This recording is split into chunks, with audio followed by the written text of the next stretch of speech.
Welcome back to my YouTube channel Zarina's accounting classes. आज का topic जो हमारा है वो है मॉडिफाइंग प्रिंसिपल्स ऑफ अकाउंटिंग।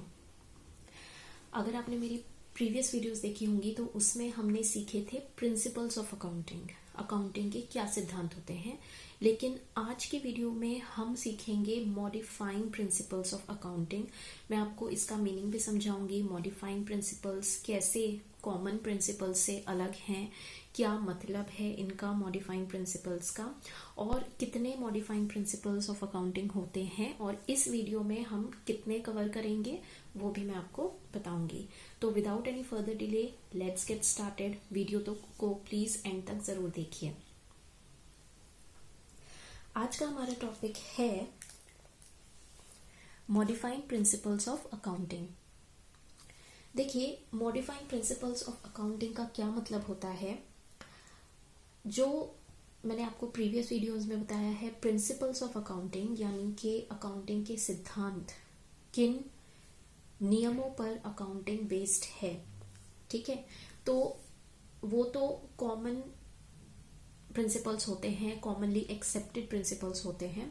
लेकिन मॉडिफाइंग प्रिंसिपल्स जो होते हैं वो they are according to the situations. कभी कभी क्या होता है कि बिजनेस फर्म के आगे कुछ नया चैलेंज आ जाता है, कुछ बिल्कुल नई सिचुएशन आ जाती है, तो उस सिचुएशन को टैकल करने के लिए कुछ मॉडिफाइंग प्रिंसिपल्स का इस्तेमाल हमें करना पड़ता है, ठीक है। यानी जो बेसिक अकाउंटिंग प्रिंसिपल्स है उन्हीं को मॉडिफाई किया जाता है according to the situations and requirement of the business, क्योंकि हमेशा सेम सिचुएशंस और सेम चैलेंजेस नहीं आएंगे बिजनेस के सामने।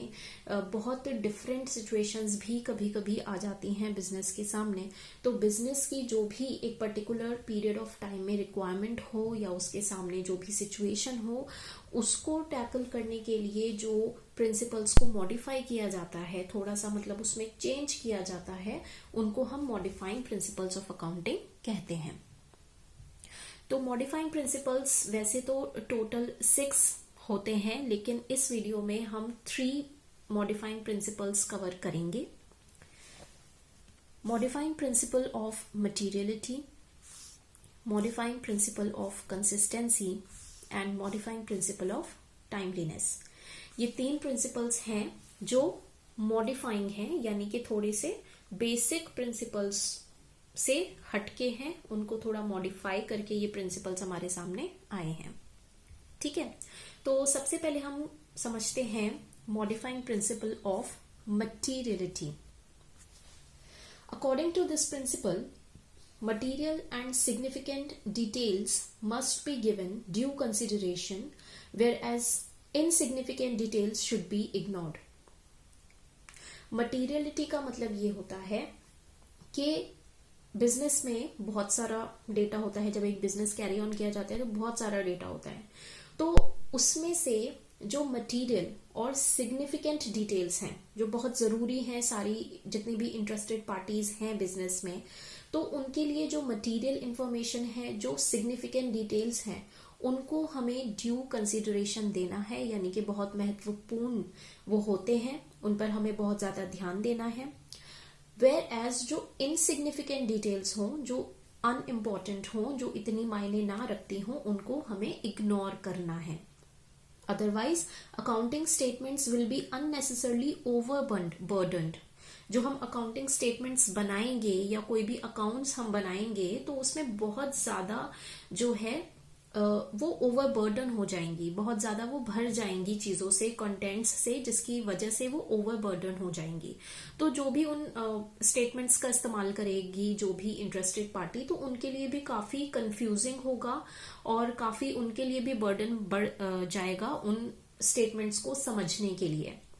तो ये प्रिंसिपल यही कहता है कि हमें जो मटेरियल और सिग्निफिकेंट इंफॉर्मेशन या डिटेल्स हैं उनको हमें ड्यू कंसिडरेशन देना है, जबकि इनसिग्निफिकेंट डिटेल्स को हमें टोटली इग्नोर करना है।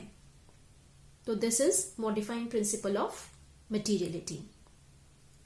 In keeping with the principle of materiality, unimportant items are either left out or merged with other items. तो जो अब सवाल आता है कि उन अनइम्पॉर्टेंट इंफॉर्मेशन या उन अनइम्पॉर्टेंट आइटम्स का हम क्या करते हैं, उन अनइम्पॉर्टेंट आइटम्स को या तो हम छोड़ देते हैं, लेफ्ट आउट कर देते हैं, या फिर किसी दूसरे मेन आइटम के साथ मर्ज कर देते हैं.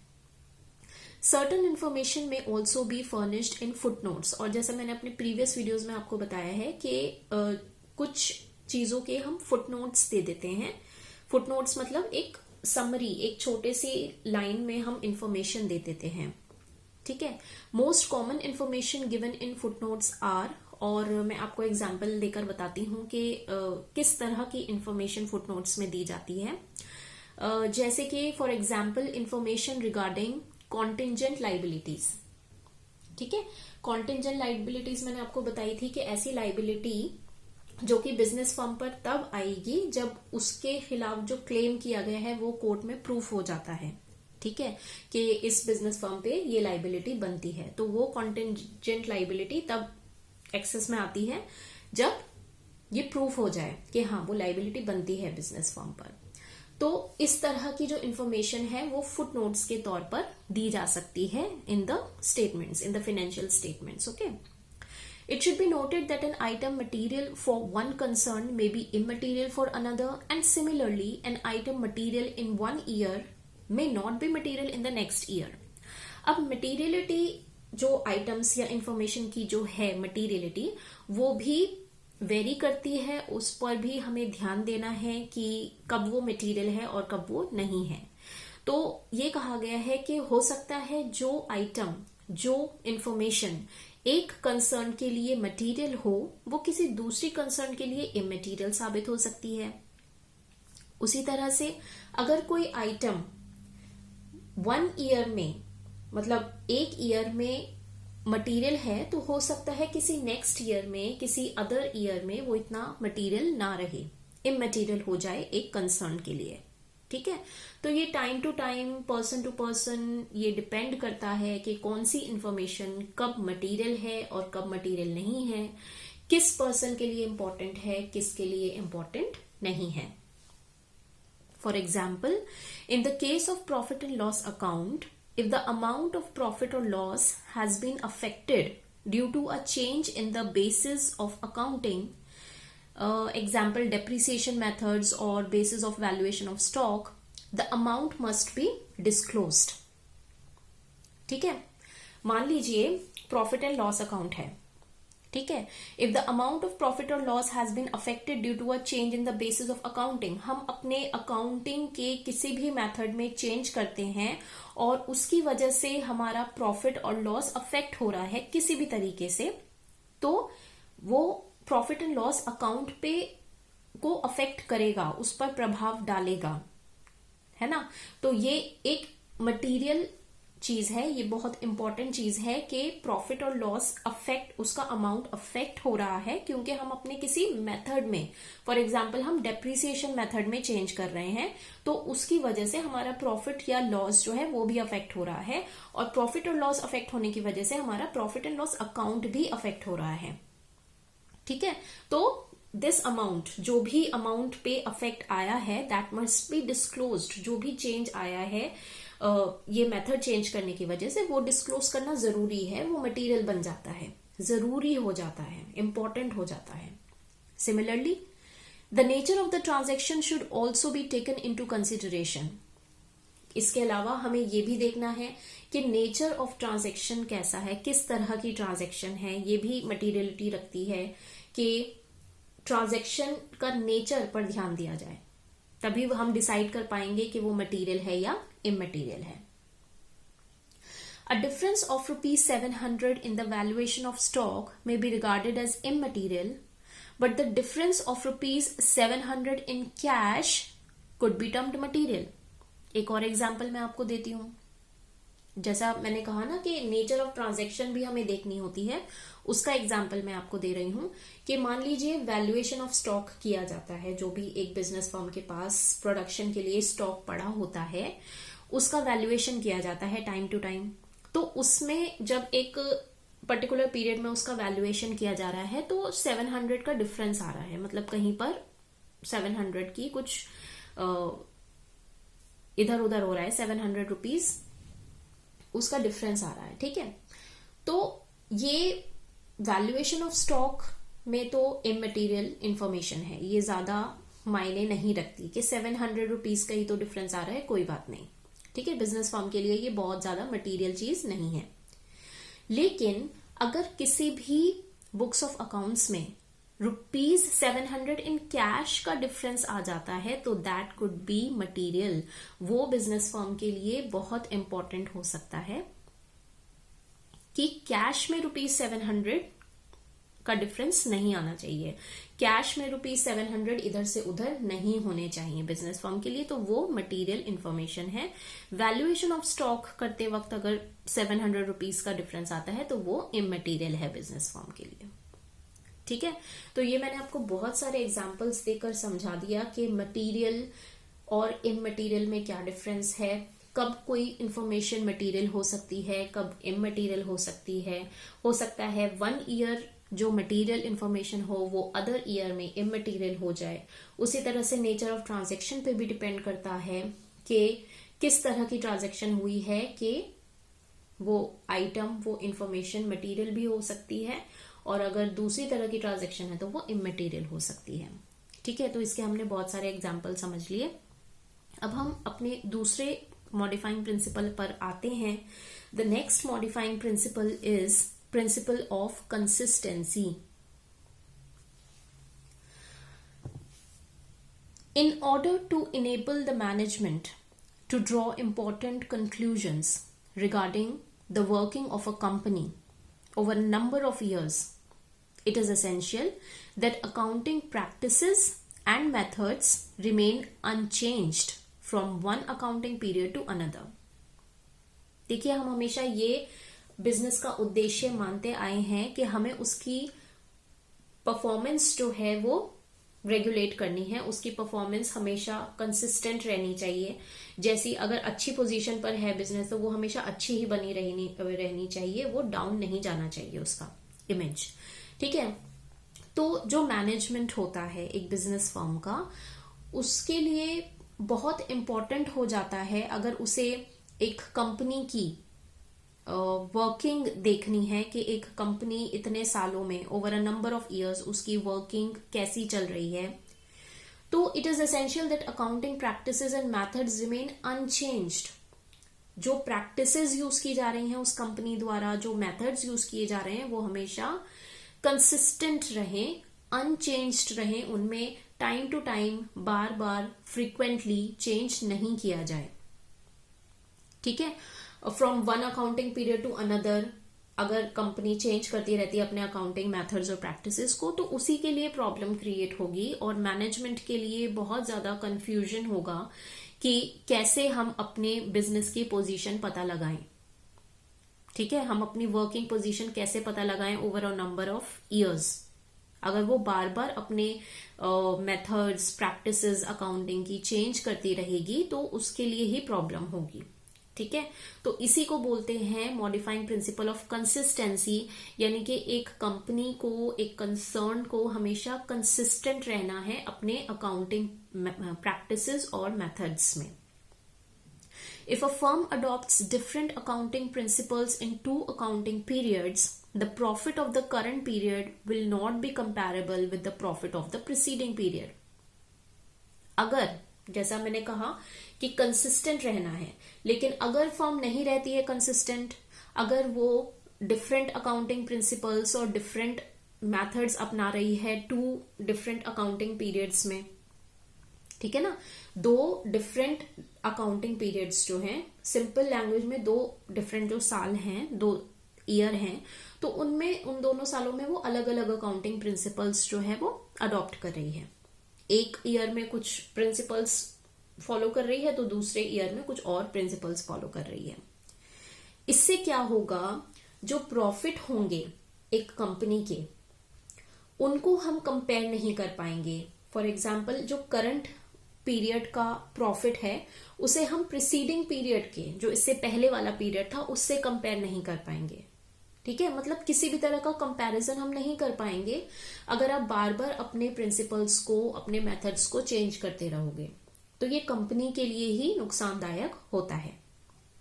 For example, if the business has been charging depreciation on its fixed assets according to straight line method, it should go on charging depreciation with the same method every year according to the principle of consistency.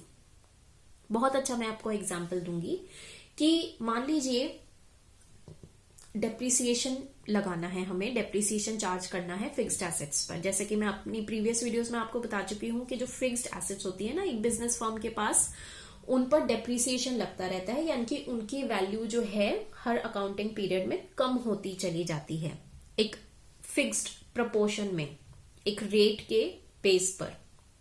ठीक है, अब depreciation charge करने के कई सारे methods होते हैं। ठीक है, तो मान लीजिए कंपनी जो है स्ट्रेट लाइन मेथड अडॉप्ट कर रही है। अब स्ट्रेट लाइन मेथड क्या होता है वो मैं आपको तब बताऊंगी जब हम डेप्रिसिएशन कैलकुलेट करना सीखेंगे, जब हम अकाउंट्स बनाना सीखेंगे तो उसमें डेप्रिसिएशन कैलकुलेशन में आपको सिखाऊंगी। अभी आप सिर्फ ये एग्जाम्पल समझिए कि मान लीजिए कोई एक पर्टिकुलर मेथड है जिसको हम स्ट्रेट लाइन मेथड कहते हैं। अगर उस मेथड से डेप्रिसिएशन चार्ज किया जा रहा है फिक्स्ड एसेट्स पर, ठीक है, तो यही मेथड बिजनेस को एवरी ईयर फॉलो करना होगा। ठीक है, सेम मेथड से डेप्रिसिएशन चार्ज करना होगा every year according to the principle of consistency. तो इसे ही हम कंसिस्टेंसी कहते हैं कि हमेशा कंसिस्टेंट रहे बिजनेस फर्म अपने प्रिंसिपल्स और मेथड्स में। अब हम नेक्स्ट आ जाते हैं मॉडिफाइंग प्रिंसिपल ऑफ टाइमलीनेस। देखिए ये बहुत ही इजी प्रिंसिपल है।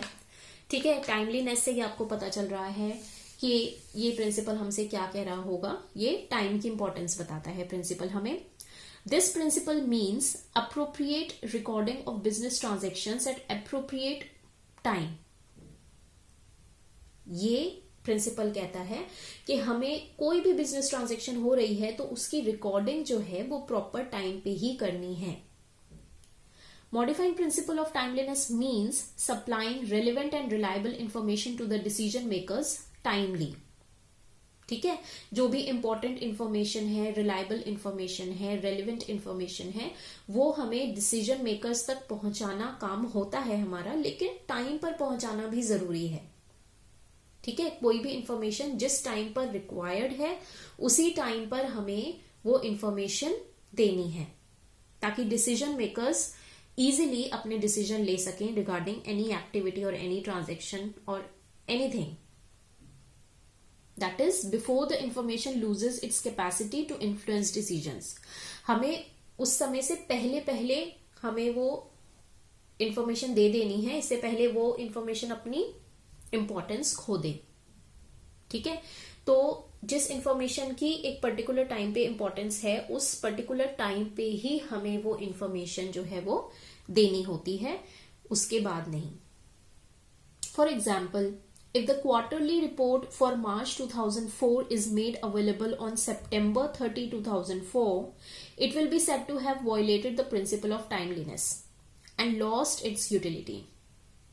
ठीक है, मान लीजिए एक रिपोर्ट पेश करनी है, मार्च 2004 में देनी है ये रिपोर्ट। ठीक है, लेकिन मार्च 2004 में जो रिपोर्ट देनी है हम उसको कब दे रहे हैं? सितंबर 2004 में। ठीक है, तो ऑब्वियसली डिले हो गया, मार्च से वो सितंबर पे चला गया, डिले हो गया इंफॉर्मेशन देने में, तो यानी प्रिंसिपल ऑफ टाइमलीनेस वायलेट किया गया है और जो भी इंफॉर्मेशन थी जो उस समय जरूरी थी, मार्च 2004 में जरूरी थी, अब सितंबर में मिलने की वजह से it has lost its utility, अब उसकी कोई यूटिलिटी नहीं है बिजनेस के लिए। In the same way, if financial statements for the year ending March 31st, 2003 are made available on April 30, 2004, it will definitely be a stale or obsolete information. वही same example कि मान लीजिए financial statements हमें देनी है for the year ending March 31st, 2003, ठीक है, और वो फाइनेंशियल स्टेटमेंट्स हम पेश कर रहे हैं 2004 में, 2004 की अप्रैल 30 को। ठीक है, तो it will definitely be a stale information, वो बिल्कुल ऑब्सोलीट इंफॉर्मेशन हो चुकी है, वो अपनी यूटिलिटी खो चुकी है, अपनी इंपॉर्टेंस खो चुकी है। ठीक है, तो टाइमली इंफॉर्मेशन देना भी बहुत जरूरी है, यही कहता है हमारा modifying principle of timeliness. If the statements are delayed and not made available when they are needed, they will be of little or no use. ठीक है, उनका कोई यूज नहीं रह जाता है ऐसे इंफॉर्मेशन का जो टाइम पर ना मिले। For the purpose of getting timely information, most of the companies now prepare their financial statements after every half year. अब जो है आज की जो लेटेस्ट प्रैक्टिसेस हैं वो यही हैं कि किसी तरह का डिले ना हो, टाइमली इंफॉर्मेशन मिल जाए। तो इसके लिए कंपनीज आजकल क्या कर रही हैं कि एवरी हाफ ईयर में ही अपनी फाइनेंशियल स्टेटमेंट्स तैयार कर लेती हैं। ये मैंने आपको एक जनरल नॉलेज की बात बताई है। ठीक है, तो आज की वीडियो में हमने ये 3 प्रिंसिपल्स सीखे जो बहुत ही important modifying principles of accounting हैं। आई होप कि आपको ये तीनों प्रिंसिपल्स अच्छे से समझ में आ गए होंगे। एग्जाम्पल्स भी मैंने आपको बहुत सारे दे दिए हैं। तो प्लीज इस वीडियो को please like, share and subscribe कीजिए। और प्रीवियस वीडियोस भी आप चेकआउट कर सकते हैं इस टॉपिक से रिलेटेड, इस चैप्टर से रिलेटेड। मैं आपको लिंक डिस्क्रिप्शन बॉक्स में दे ही देती हूँ। इसके अलावा एक रिक्वेस्ट और है कि आप कमेंट जरूर कीजिए मेरी वीडियोस पर। आपको मेरी वीडियोस अच्छी लगती हैं या कोई कमी है, कोई शॉर्टकमिंग है, कोई सजेशन आप देना चाहते हैं मुझे, तो आप जरूर दे सकते हैं इन द कमेंट बॉक्स। तो please comment in the comment box.